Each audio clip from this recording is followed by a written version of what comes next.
I have returned with something strange to do, as usual. Painting paint samples. I think this was a trend a while back where people would take the paint samples that you'd find at any hardware store and like paint something on it that pertained to the name of the color. And I have a whole stack of paint samples. Ah, it's gonna slip.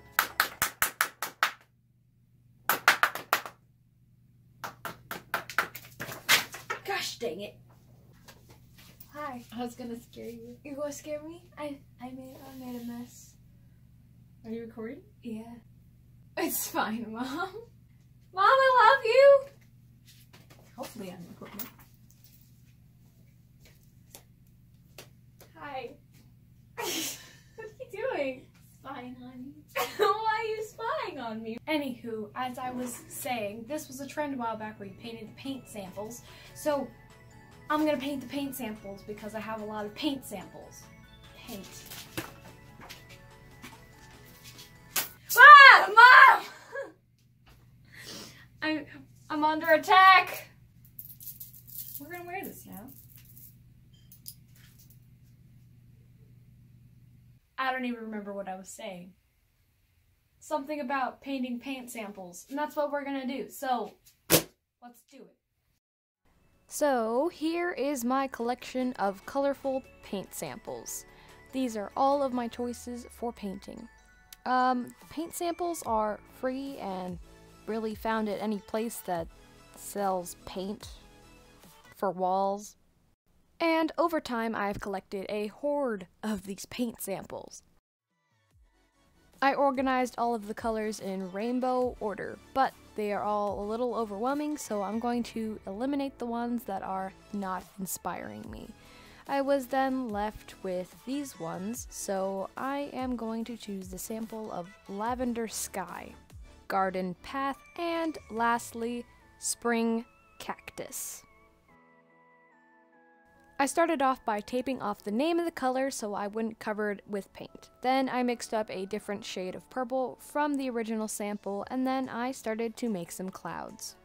Clouds are probably one of my favorite things to paint. They are pretty easy but also pretty annoying to paint. I then took a darker shade of purple to add shadows to the clouds and then a lighter shade to add a little more highlight to the clouds. This video is a little shorter than my usual videos, and that reason is because I'm going out of town the day this video is coming out, and I didn't want to have to worry too much about getting this video done. Next week's video will also be a little shorter because it is pre-recorded, so I don't have to worry about getting it posted when I get home. This seemed to be missing something, so I added a rainbow. Of course I added a rainbow. Rainbow fixes everything. We can't have a video without rainbow. It's just not possible. I made the rainbow peek out from behind the clouds so that it wasn't so prominent. I just wanted to add a little color to the lavender sky. After I finished up the colorful rainbow, I then took off the piece of tape on the name of the original color and then put a nice layer of Mod Podge over the entire thing to protect the paint. And here is the completed paint sample. I'm actually very happy with this. It's very cute, very simple, and I also like clouds and rainbow. Moving on to the next paint sample, which is the color Garden Path. I used the tape to cover up the name, then began to paint in the path, but then after a while I realized that I hated the direction the path was going, so I changed it and then added plants surrounding it.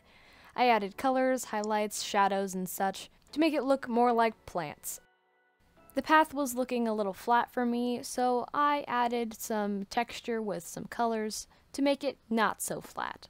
What I like about flowers and scenery is that you can just put a bunch of splotches and then it looks like flowers. Bam! Flowers. After a while of messing with this, the splotches that are supposed to be flowers and plants started to just look like splotches. So I tried to fix that up a bit. I don't know if it helped or worked, but oh well. Finally, it looked like how I wanted it to, and I took off the tape, signed it, and then covered it with a nice layer of Mod Podge. And here it is, all completed. I'm actually very happy with how this one looks. It's very colorful and gardeny and nice. I don't know. The last and final paint sample of this video is spring cactus. A spring cactus is actually a thing, and it looks like this. It's a cactus with pink flowers on it. So I painted it a pot and a little table for the pot to sit on. I forgot to put a piece of tape on the name, so I did that, and I painted the background blue, so I guess it's the sky. Then I began to paint the cactus.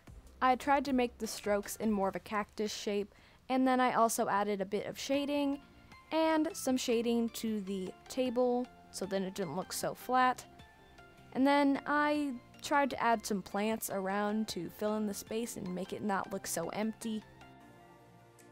The only thing missing was the pink of the flowers to the spring cactus, and then the plants in the background started to mix with the cactus, so I then grabbed my white Posca and began to outline it and add little details, which ended up giving it a more cartoonish look, which didn't look too bad, but it wasn't my favorite. Then I took off the piece of tape and put a coat of Mod Podge over the entire thing. And there we go. And here is the finished paint sample. This one isn't my favorite, but I still like it. Sadly, that was the last paint sample that I painted for this video. Here are the 3 paint samples that I did complete in this video, and I am very happy with how these turned out. I had a ton of fun making this video, and I hope you enjoyed watching it. I also hope that you have a fantabulous rest of your day. Bye!